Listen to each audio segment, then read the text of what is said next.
I think San Francisco and perhaps more broadly Silicon Valley is famous as a place where people are unafraid of change, where there's a spirit of innovation that people live with every day.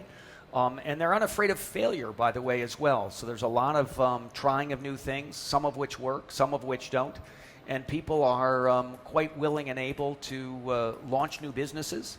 And some succeed, many do not. But people come back and do second and third efforts to really try to produce innovation and bring new ideas to bear. And I think it's that spirit of possibility that really is the story of California generally, and San Francisco and that Bay Area more specifically. There's maybe a few more comments to add to what Dan was saying. First of all, they breathe digital. Yeah. So what for us is still analog is for them digital. That's one. Two, they have ecosystem thinking. They don't think that they can do everything on their own. They create these partnerships and they create these ecosystems of collaborative open innovation. They're very smart in managing and protecting their IP in the process, but they find ways to work together. And then three, I think they just look to the world in a more end-to-end way. If you ask Tesla today, what business are you in? They're not going to say they're in electrical cars. They are in, changing the electrical landscape of the world. And eventually what they would say, well, today you need your charging station at home to charge the car. Tomorrow the car will charge your home because there will be enough autonomy on the car to keep your home up and running for 24 hours. So they have this dialectic thinking where they change upside down every way of traditional thinking, and that's quite fascinating if you are having those dialogues with those people.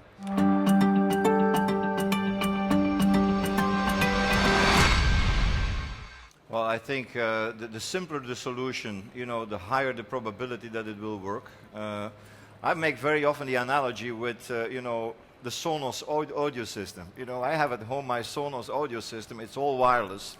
We steer it from, one and the same internet platform. And you do it by using the iPad, and you can do all your music selection and manage it that way.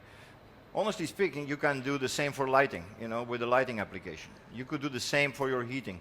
So in its most simple form, it's not more complicated than that. When it becomes complicated, and when you want those systems to talk with each other, and because then you get even into interferences, you get protocols that are not aligned.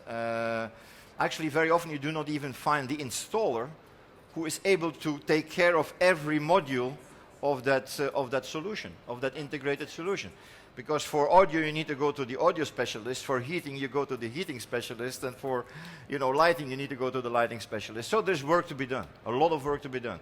And it's not going to be enough to innovate on the product side, what Dan was emphasizing. You need to innovate on the service side. I think we're going to see new type of companies out there, one-stop shop companies where all that comes together. Think about what happened in the world of security. Your alarm system at home is connected with the service center, and they take care of you when the alarm goes on, and they even send the police in. Well, these are like service models, basic service models built on a value proposition around very simple products.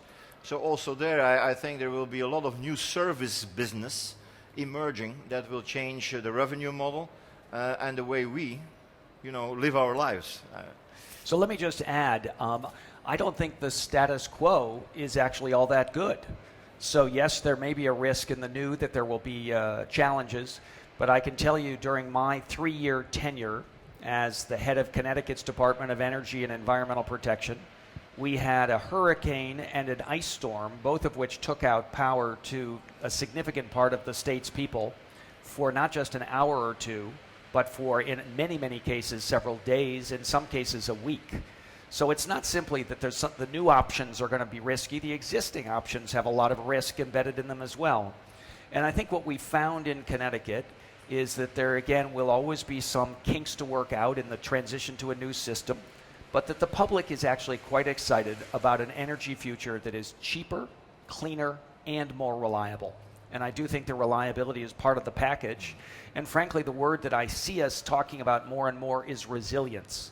resilience in the face of not needing to have a big grid as the only way to get power, this distributed generation, more home-scale opportunities, and frankly, resilience in the face of many risks, climate risk, hurricane storms, but also cybersecurity risks, terrorism risks, many reasons why this more distributed generation model, this transformed set of energy products and services is going to be a better quality product for the everyday consumer.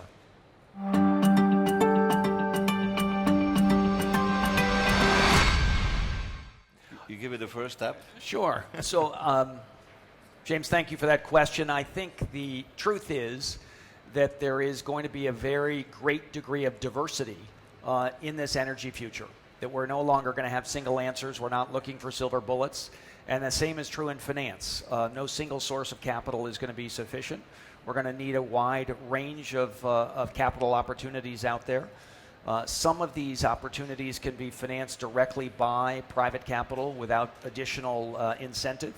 But there will be many other areas where some kind of public-private partnership is the best way to go. And I think we are beginning to see that with the green bank movement around the world. These green banks are in the business of helping to de-risk the flow of private capital and are using limited public resources to deliver on that promise. So I'm a big believer in diverse solutions to a challenging big problem and a portfolio strategy in that regard. I mean, the way you portray it looks or sounds like complicated. I think, again, you need to demystify this discussion.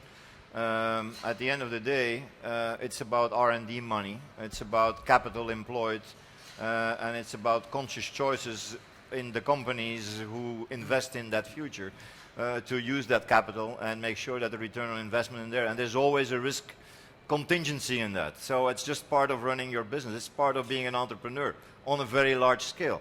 So I don't think companies or the private sector should try to hide behind the public sector failing or the bank sector failing.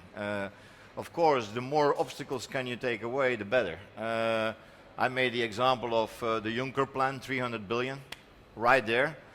Well, there's no reason not to go after it. Now, I know for a fact that getting at it is going to be a complicated process, but we have experts to do that. So I'm kind of counting on the experts to make that happen.